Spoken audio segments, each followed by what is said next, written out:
तो नमस्कार, आदाब, सत श्री अकाल दोस्तों, आप सभी का बहुत बहुत स्वागत है क्रिकेट लाइन गुरु के YouTube चैनल में। आज के इस वीडियो में दोस्तों हम बात कर रहे हैं गुजरात टाइटंस बनाम पंजाब किंग्स के बीच होने वाले 17th मुकाबले की और साथ ही साथ आईपीएल बोनैंजा के 3 सवालों की। भाई कुछ ऐसे विनर्स हमारे सामने आ चुके हैं जो कि आपकी स्क्रीन पर नजर आ रहे होंगे। अगर आप भी इस स्क्रीन पर आना चाहते हैं तो भाई 3 सवालों के फटाफट से जवाब दीजिए और अगर आपके जवाब सही होते हैं तो आपको मिलेगा कैश प्राइज और साथ ही साथ आप इस फ्रेम में आने के हकदार भी बनेंगे। तो चलिए शुरुआत करते हैं आज के इस प्री मैच एनालिसिस की। दोस्तों नरेंद्र मोदी स्टेडियम में एक बार फिर से हो रहा है मुकाबला, जहां अगर स्टैट्स की बात करी जाए तो 29 मैचेस टोटल इस ट्रैक पर खेले गए हैं। 13 मुकाबले पहले बल्लेबाजी करते हुए और 15 मैचेस सेकंड बैटिंग करने वाली टीम के नाम रहे हैं। एवरेज स्कोर 169 का है और हाईएस्ट स्कोर यहां पर गुजरात ने बनाया था 233 रन और लोएस्ट स्कोर है राजस्थान का 102 रन। अब अगर स्कोरिंग पैटर्न की बात करी जाए तो 150 से नीचे 7 बार स्कोर गया है, 150 से 169 के बीच 8 बार, 170 से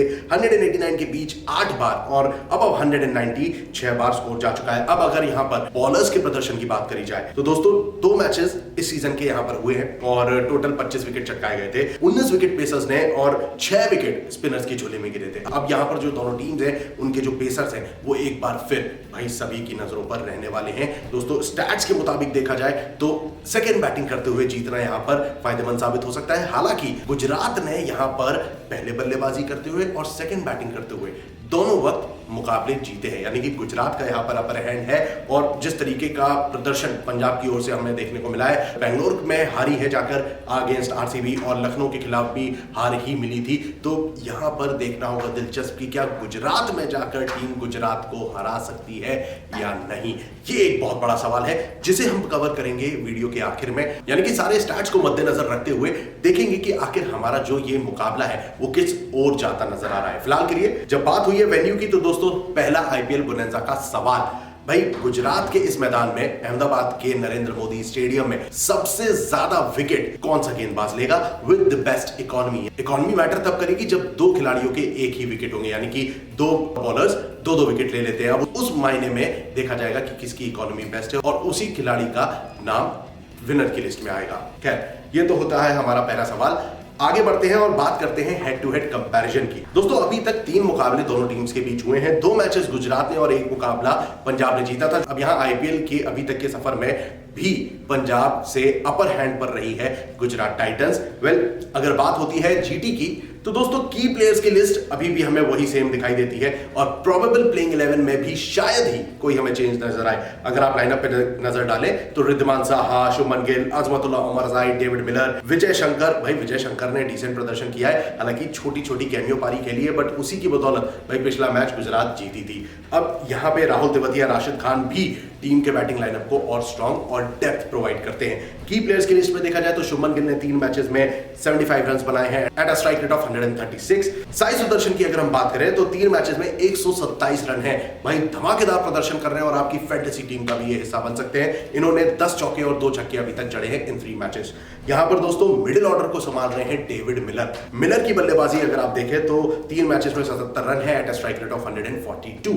तो ये तो हुए मेरे 3 बल्लेबाज जो कि जीटी की ओर से बेहतर प्रदर्शन कर सकते हैं। यहां पर दोस्तों अजमतुल्लाह उमरज़ाई से मैं काफी हद तक उम्मीद रखता हूं कि भाई किसी ना किसी मुकाबले में इनका प्रदर्शन, चाहे वो गेंदबाजी हो या बल्लेबाजी, उसमें निखरता नजर आएगा और ये भी जीत के लिए अहम भूमिका निभा सकते हैं, जो कि हमने और दूसरी T20 सीरीज में देखा है। उमरज़ाई का प्रदर्शन भाई अफगानिस्तान के लिए और दूसरी T20 सीरीज में भी बेहतर रहता है। और यहां पर गेंदबाजी में भाई एक और अफगानी खिलाड़ी राशिद खान टीम में शामिल होते हैं। दोस्तों 3 मैचेस में 3 विकेट इन्होंने निकाले हैं एट इकोनॉमी ऑफ 8.75। और यहां पर सबसे इंपॉर्टेंट गेंदबाज, चूंकि मैंने आपसे बताया था कि नरेंद्र मोदी स्टेडियम में अभी तक के स्टैट्स के मुताबिक फास्ट बॉलर ज्यादा कारगर साबित हुए हैं और उसमें एक नाम शामिल है, वो है मोहित शर्मा का। शर्मा जी ने भैया 3 मैचेस में 6 विकेट निकाले हैं एट एन इकोनॉमी ऑफ 7.75। ये है ऐसे खिलाड़ी जिन पर रहेगी सभी की नजरें एक बार फिर, अलॉन्ग विद अजमतुल्लाह उमरज़ाई। यही उमरज़ाई की बात कर रहा था मैं कि 3 मैचेस में इन्होंने 3 विकेट चटकाए हैं। 9 की इकोनॉमी जरूर है, but once again he can play a crucial role in this upcoming contest. अब यहां पे अगर पिच जरा भी हरकत करती है तो नूर अहमद भी विकेट निकाल सकते हैं। तो बॉलिंग अटैक और बैटिंग लाइनअप दोनों ही सॉर्टेड दिखाई देता है गुजरात टाइटंस का। अब यहां पर दोस्तों सबसे इंपॉर्टेंट सवाल आता है आईपीएल बोनैंजा का कि इस अपकमिंग कॉन्टेस्ट में गुजरात टाइटंस की ओर से कौन सा बल्लेबाज सबसे ज्यादा रन बनाएगा। ये है आपके आईपीएल बोनैंजा का दूसरा सवाल। चलिए आगे बढ़ते हैं और बात करते हैं पंजाब किंग्स की। भाई पंजाब की ओर से भाई कप्तान शिखर धवन का धमाकेदार प्रदर्शन जारी है। दोस्तों अगर आप देखें तो डीसी के खिलाफ इन्होंने 22 रनों की पारी खेली थी, आरसीबी के अगेंस्ट 45 एंड देन भाई लखनऊ के खिलाफ इन्होंने 70 रन बनाए थे। तो एक बार फिर ये खिलाड़ी बेहद अहम रोल प्ले कर सकता है। टोटल 3 मैचेस में 137 रन ये बना चुके हैं, 16 चौके इनके खाते में आए हैं एंड भाई नो वंडर आज की डेट में भी आईपीएल की हिस्ट्री में सबसे ज्यादा चौके लगाने का रिकॉर्ड भी शिखर धवन के नाम है। अब यहां पे बात करी जाए इनके लाइनअप की तो भाई जॉनी बेस्टो का प्रदर्शन डिसेंट दिखाई दिया है। लखनऊ सुपर जायंट्स के खिलाफ इन्होंने 42 रन बनाए थे and this player is very important for भाई पंजाब किंग्स। एक बार फिर अगर जॉनी बेस्टो का बल्ला चलता है तो कहीं ना कहीं टीम स्कोर कर सकती है। हालांकि एलएसजी के खिलाफ हार जरूर मिली थी बट जॉनी बेस्टो फॉर्म में आते नजर आए थे एंड ये चीज जीटी के लिए सिरदर्दी बन सकती है, क्योंकि अगर आप नीचे के प्लेयर्स देखें भाई लियम लिविंगस्टोन कितने फिट है ये देखना होगा। भाई ये एक परेशानी का कारण जरूर बन सकता है। लियम लिविंगस्टोन की जो इंजरी है, जो उन्हें पेन है, वो किस हद तक है ये देखना होगा। अदरवाइज लियम लिविंगस्टोन 3 मैचेस में 83 runs at strike rate of 162। ये ऐसे बल्लेबाज है जो आपकी फैंटेसी टीम में जरूर होने चाहिए। एज अ बॉलर भी ये विकेट निकाल कर आपको दे सकते हैं। अब जब बात होती है एज एन ऑलराउंडर तो भाई सैम करन को हम पीछे कैसे छोड़ सकते हैं। दोस्तों 3 मैचेस में 86 रन्स और 4 विकेट, ये है सैम करन के अभी तक के रिकॉर्ड। लास्ट मैच अगर आप देखें सैम करन का अगेंस्ट लखनऊ सुपर जायंट्स, उसमें वो रन नहीं बना पाए थे, 0 पे आउट हुए थे, बट डीसी के खिलाफ 63 एंड देन आरसीबी के खिलाफ 23 रन इन्होंने बनाए थे। तो ये एक ऐसे कारगर खिलाड़ी हो सकते हैं जो अच्छा प्रदर्शन करेंगे अहमदाबाद के मैदान पे।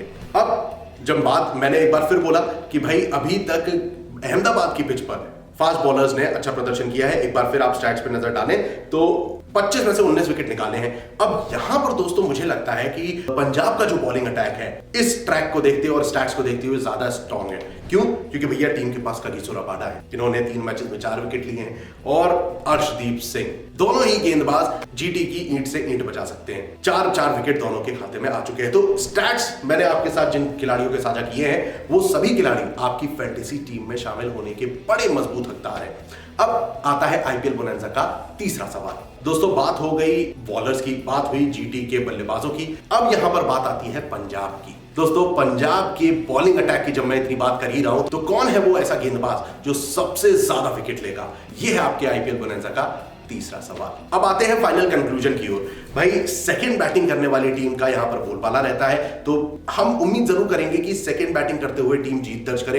हालांकि स्कोर पे जब आप गौर करेंगे तो डेफिनेटली अगर स्कोर 150-160 रहता है तो सेकंड बैटिंग करते हुए टीम जीत आराम से सकती है, बट अगर स्कोर वहीं थोड़ा ऊंचा जाएगा तो सेकंड बैटिंग करने वाली टीम कहीं ना कहीं भाई परेशानी में नजर आएगी। और यहां पर गुजरात का अपर हैंड होता है, क्योंकि गुजरात ने पहले और सेकंड बैटिंग करते हुए जीत दर्ज करी है इसी सीजन में।